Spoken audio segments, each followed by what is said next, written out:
बिस्मिल्लाहिर्रहमानिर्रहीम। अस्सलाम वालेकुम। कैसे हैं आप सब? उम्मीद करती हूँ आप सब स्टूडेंट्स बिल्कुल ठीक होंगे। आज की वीडियो मेरी क्लास 5 की अमेजिंग साइंस पर है और आज मैं आपके साथ unit number 10 technologies in everyday life की जो रीडिंग है वो कंटिन्यूसली शेयर करूँगी। जहाँ से हमने कल छोड़ी थी वहाँ से आगे रीडिंग स्टार्ट करते हैं। पेज नंबर 131 को आप लोगों ने ओपन कर लेना है। प्रैक्टिस एंड इमरजेंसी ड्रिल, ये जो है ये यहाँ से हमने स्टार्ट करना था। स्टार्ट करते हैं रीडिंग को ताकि आप लोगों को हर चीज़ और हर पॉइंट अच्छे से समझ आ जाए। There is usually little or no warning of any emergency such as earthquake or fire. यहाँ पर वो कह रहे हैं कि छोटी मोटे जो इमरजेंसीज हो जाती है उनके लिए कोई वार्निंग नहीं रखी जाती, जैसे कि अर्थक्वेक है, इसके अलावा आग लग जाना है। That's why every one at a school और वर्क प्लेस और even at home should have an evaluation plan and should practice an emergency drill. इसी वजह से स्कूलों में, वर्क प्लेसेस पे यानी ऑफिसेज में और घरों में जो है इवेल्यूशन प्लान का इस्तेमाल किया जाता है ताकि लोग जो है और महफूज हो जाएं, और साथ ही साथ प्रैक्टिस करवाई जाती है ड्रिल की ताकि लोगों को अंदाज़ा हो कि अगर इस तरह की कोई लाइट से इमरजेंसी हो जाए तो आपने क्या रद्दमल करना है, क्या पर चीज़ें को परफॉर्म करना है। आगे है before the drill. There are two important things to organise even before you practise an emergency drill. दो बहुत अहम चीज़ें हैं जिनको आपका जानना बहुत ज़रूरी है इससे पहले कि आप प्रैक्टिस करें इमरजेंसी ड्रिल की। सबसे पहले क्या है, make sure everyone knows that what the evacuation noise sound like. वो कह रहे हैं सबसे पहले आप लोगों को इस चीज़ का पता होना चाहिए कि सायरन जो बजता है ये ड्रिल के लिए उसकी आवाज़ कैसी होती है। Make sure everyone knows where to contracted one outward side knows the evacuation point. उसके बाद वो कह रहे हैं कि साथ ही साथ आप लोगों को ये भी पता होना ज़रूरी है कि किस पॉइंट से आपने बाहर निकलना है अगर कुछ ऐसा मसला हो जाए, कोई ऐसा प्रॉब्लम आ जाए। नेक्स्ट टॉपिक है हमारे पास ड्रिल।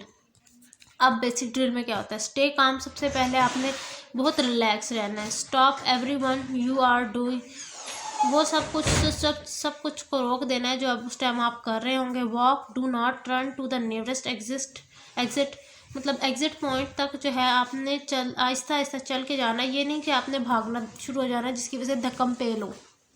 आगे है if you are above ground floor take the stairs down, do not use elevators. वो कह रहे हैं कि अगर आप ग्राउंड फ्लोर पे नहीं रहते, आप किसी टॉप फ्लोर पे रहते हैं तो आपने स्टेयर्स का यूज़ करना है, ना कि जो हमारे पास आम इलेक्ट्रिक स्टेयर्स होती हैं उनका यूज़ नहीं करना। रेगुलर जो रूटीन के स्टेयर्स हैं उनका इस्तेमाल करना है नीचे उतरने के लिए। डू नॉट टॉक और use a mobile phone while walking, concentrate on getting out safely. Phone पर बात करते हुए नहीं जाना, उस चीज़ पर फोकस करना है कि आप किस तरह से सेफली नीचे पहुंच सकते हैं। अगला पॉइंट है if you see an elder person or child or someone with the disability offer to help them. अगर आप किसी बुजुर्ग शख्स को देखें रास्ते में, या फिर किसी बच्चे को देखें, या फिर किसी ऐसे शख्स को जो ना जिसको अल्लाह ने किसी एक नेमत से महरूम किया हुआ है, जैसे नाक कान ऐसे, ठीक है, इन चीज़ों से, तो उनको उनकी हेल्प करें, ना कि उनको छोड़कर चले जाएं।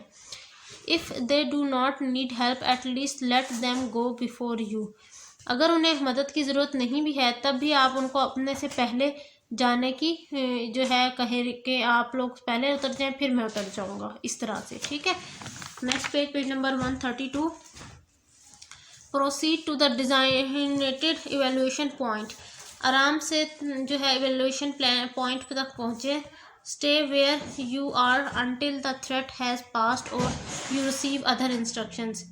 अच्छा, इसके साथ ही वो ये कह रहे हैं कि आपने क्या करना है, थ्रेट से बच के चलना है और उसके पास से बहुत आहिस्ता से गुजरना है। नेक्स्ट टॉपिक हमारे पास है अर्थक्वेक का। A rapid powerful shaking of the surface of the earth is called earthquake. अब वो कह रहे हैं जल्जले की डेफिनेशन उन्होंने किस तरह दी है, एक अचानक से जो है ज़मीन का हिलना, उसे ज़मीन की सतह का हिलना, उसको हम अर्थक्वेक कहते हैं। It can be very mild of little magnitude और very strong and destructive of a higher magnitude. वो कह रहे हैं कि अर्थक्वेक आहिस्ता भी आ सकता है और कभी कभार ऐसा इतना तेज़ आता है कि बहुत सारी तबाही मच जाती है। Either way, as soon as an earthquake is felt, we must follow the steps shown here to save ourselves. अच्छा जी, वो कह रहे हैं कि जब कभी हम नोट करें कि हम लोग अर्थक्वेक आया और हम लोग मौजूद हैं किसी जगह पर, तो हमें क्या करना चाहिए? गिरना नहीं चाहिए, कवर कर लेना चाहिए अपने आप को, किसी चीज़ के नीचे बैठ जाना चाहिए और होल्ड, और किसी चीज़ को पकड़ लेना चाहिए, जैसे यहाँ पर टेबल को पकड़ा हुआ है। अगला है flood. In case there is a flood warning, you must be prepare to evacuate the area. Follow the following steps given below in case of flood emergency. अगर कभी ऐसा हो कि कोई सैलाब या आने वाला हो, तो अपने आप को उस चीज़ के लिए तैयार रखें। किस तरह से? सबसे पहले क्या है, stay informed on local news. अच्छा, लोकल न्यूज़ के ज़रिए जो है अपने आप को सबसे पहले आपने आगाह रखना है।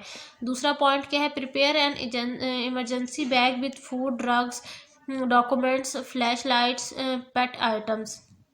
वो कह रहे हैं फिर आपने जो है दूसरे स्टेप पे क्या करना है, अपना एक बैग तैयार करना है जिसके अंदर खाने पीने की कुछ चीज़ें मौजूद हों, इसके अलावा आपकी जो मेडिसिन वगैरह हैं जो आप यूज़ कर रहे हैं वो हों, इसके अलावा पेट आइटम्स यानी जो जानवरों को आप देते हैं चीज़ें वगैरह वो हों, फ्लैश लाइट आपके पास मौजूद हो।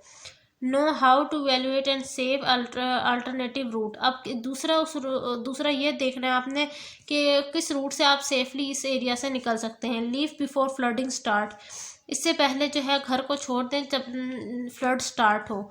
In flood prones areas keep useful items at home, जैसे सैंड बैग्स हैं, लेडर्स हैं, रोप है, इन चीज़ों का इस्तेमाल आपने करना है और इन चीज़ों को अपने घर में ज़रूर रखना है। ठीक है जी। इसी तरह ये ड्यूरिंग द फ्लड की कुछ इंस्ट्रक्शंस हैं, ये आप लोग देख लें, ये इंस्ट्रक्शंस है इसकी। फिर आफ्टर द फ्लड के बाद आपने क्या कुछ करना है वो उसके हिसाब से कुछ इंस्ट्रक्शंस यहाँ दी गई हैं।